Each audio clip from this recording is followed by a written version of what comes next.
Hey, Jeremy Hood here with Build Media Group, and for those of you who don't know, we help home service companies and construction SaaS companies grow their business via the internet. And today, I'm going to show you the top mistakes that you're making with your Google My Business profile that you need to stop doing right away. All right.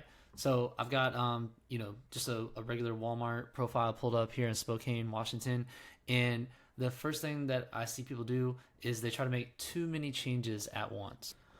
All right, so when I'm saying that people are making changes too fast, it's usually some of the big things that Google cares about, right? The name, your website, your phone number, your address, even if you try to change the category. So sometimes people go in here and they try to optimize a profile all at once and they make all these changes, but it can actually flag your profile for suspicious behavior. So it's often better to just make one change at a time, wait a couple days, let that change get approved, make another change. Doing it slower is going to be better for your Google reputation. All right, so the next thing that we see people do a lot is trying to use a virtual office, a post office address, or maybe a co working space to use as their address so they get this pin on the map. However, we found that this typically doesn't work very well. Google wants to see that you have your own office space, that you have signage on the door.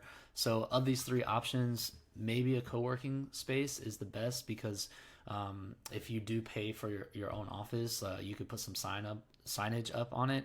However, if you're just using the common area, you won't be able to do that. So distance is one of the top three ranking factors for your Google My Business profile. So by having your own address, you're going to really be able to target your geographic area that you want to reach your potential customers with. All right. So the next thing that we see, piggybacking on that second point, is let me just zoom out a little bit and re-click on this search button.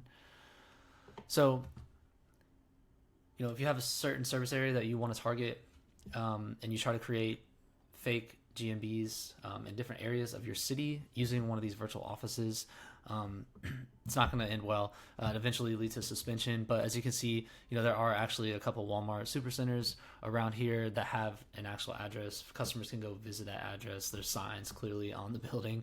They know it's Walmart, so that's going to be fine. But say you wanted to create a satellite office to target another area of the city that you don't have as much visibility in, and you try to create this fake GMB profile, it's just not going to work. So just don't do it. One other point on this note, sometimes think they can use a friend's address or maybe a shared office space and a friend that owns another business in the area.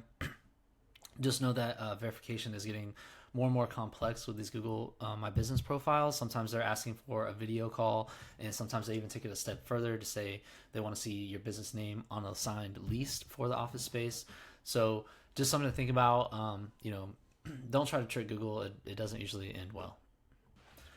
All right, the next problem that we see quite often, and this can happen without even you knowing it. But if you've had your Google's business profile for a while, maybe you've invited different managers over the years, maybe different employees or friends or agencies that need access to work on your profile, and maybe you haven't removed them in a while. And as you can see in this example, we've got 5 or 6 people here that can all make changes, and what happens is different people start making different changes. Maybe they're remote teams, so they're like from different locations, and all this looks suspicious to Google and can eventually lead to suspension of your profile. So definitely, if you need help with your Google profile, add users when needed. But if they're no longer working on your profile, make sure you remove their access. This is gonna just help save you a headache in the future. All right, finally coming back to our Walmart example, another common mistake that we see people do is trying to stuff keywords into the title of the name of their business. And keep in mind, that goes against Google's terms of service. Some Walmart, they do a pretty good job. Obviously, they know what they're doing. They keep it pretty clean.